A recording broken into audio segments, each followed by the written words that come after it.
Oh. Hi, I'm Karen. And I'm Renee, and welcome to thebakingshow.com. We're continuing our series on recipes that we know and love and our family favorites. And so today it's yours, Renee. Okay, well today I'm doing a chocolate cake because my family loves chocolate.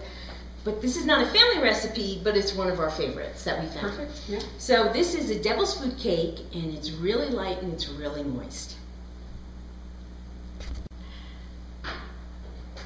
Okay, so let's get to the ingredients. We have 3/4 of a cup of unsweetened cocoa powder, and to that you add 2 1/3 cups of boiling water because you're going to mix that up and let it cool. We have 2 1/3 cups of sugar. We have 3/4 of a cup of canola oil. We have 3 eggs. We have 3 tablespoons of vanilla. We have 2 teaspoons of baking soda, 1 teaspoon of salt, and 2 1/2 cups of flour. Renee, you're going to walk us through the way to put this recipe together. I'm excited. This sounds like a favorite, wonderful recipe. Yeah, it's a really good chocolate cake. All right, what we're going to do is we're going to pop in the sugar. I'm going to put that in here. And then we're going to add the eggs. Okay. We're going to give that a little beat. So that mixes a little bit. Then we're going to add the canola oil. All right, so the sugar and the eggs are mixed. Now we're going to pour in the canola oil. There you go. And we can add the vanilla. And we're going to beat this up. All right, now after that's mixed, we're going to add the chocolate. It's cooled down. It doesn't have to be cold, but kind of tepid. So we're going to pop that in there, mix it up, and then we will finish with the rest of our ingredients. Now once the chocolate's incorporated, we're going to add the salt, baking soda, and we're going to add in the flour.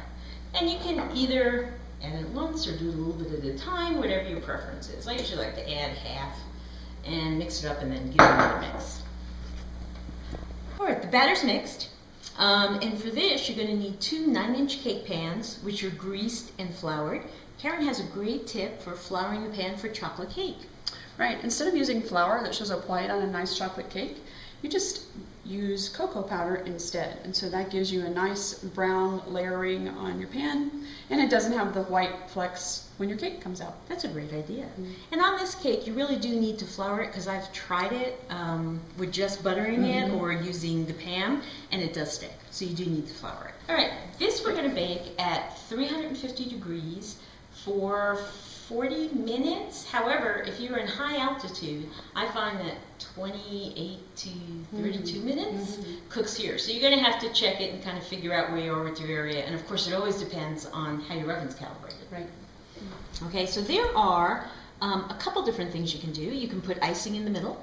You know, I know Valentine's Day is coming up, so if you want to make it a little special, make a cake for your sweetheart, I use canned cherries I put in the center, and you can either use fresh cream or you can put a layer of Cool Whip down. Nice. Okay, but one of the things I didn't know, and for years I would try different fillings in cakes, and then I put the top layer on and I put icing, and it would be oozing out of the cake. And I didn't know how to make that stop until I found out about this handy little tip. What you do is you take your icing and you put it in a plastic bag, or if you have one of the professional pastry bags, and then all you want to do is squeeze a ring around the cake.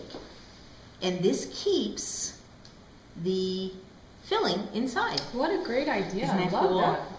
You don't know how thrilled I was when I found this out, because then I didn't have stuff oozing out all over my cake. So you just put a filling, and you just want to make it high enough so that it'll seal it in. So you want a thick ring around. Beautiful. And then you're going to put your fillings in the center. Okay. Renee, I love your idea to put Cool Whip in the middle of this cake. I think that's a very quick but yet elegant idea. And then the cherries that you add to it next, fantastic. So just smooth this in. And now we're going to add the cherries. And you just want to put enough so that it makes an even coating.